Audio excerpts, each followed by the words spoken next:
Hi అండి, అందరు బాగున్నారా? నేను మా ఫ్రెండ్ ఫోన్ చేసి కొత్తిమీర పుదీనా పచ్చడి చూపించమందండి. అదే చేస్తున్నాను. నేను కొత్తిమీర పుదీనా తెచ్చుకుని కడిగేసి శుభ్రంగా ఎండబెట్టేసుకున్నానండి, ఆరబెట్టేసుకున్నాను. ఇప్పుడు ఎలా చేయాలో చూద్దాము. కొంచెం ఆయిల్ వేసుకుని ధనియాలును ఎండుమిరగాయలు వేయించుకుని తీసేసుకుందామండి పక్కకి. కొంచెం ఆయిల్ వేసి మళ్ళీ ఈ ఆరిన కొత్తిమీర పుదీనా కూడా వేసేసుకుని బాగా దగ్గరగా ఏగనిద్దామండి. అది వేసేటప్పుడు ఎక్కువ క్వాంటిటీ ఉంటుంది, అది వేగేటప్పుడు కొంచెం తక్కువ అయిపోతుంది. వేగిన తర్వాత అది కూడా చల్లార్చుకుని ఇప్పుడు ఈ మిక్సీ పట్టుకుందాము.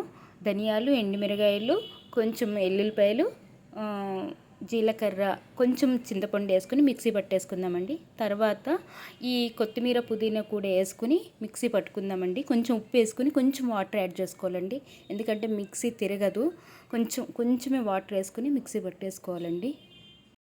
వాటర్ యాడ్ చేసుకుని మిక్సీ పట్టేసుకోవాలండి. మిక్సీ పట్టిన తర్వాత ఇది దగ్గరికి ఇలా వస్తుంది. మరీ ఎక్కువ వాటర్ వేయకూడదండి.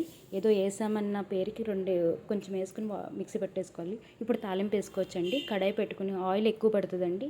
ఎక్కువ ఆయిల్ వేసుకుని అందులో పోపు దినుసులను, ఎల్లుల్లిపాయలు, ఎండుమిరకాయలు అన్నీ వేసుకుని జీలకర్ర, ఆవాలు, కరివేపాకు, గుప్పుడు కరివేపాకు వేసుకుని మొత్తం ఈ తాలింపు పెట్టేసుకోవటమండి. తాలింపు పెట్టేసుకున్న తర్వాత ఈ పచ్చడి అంతా దగ్గరికి రావాలండి.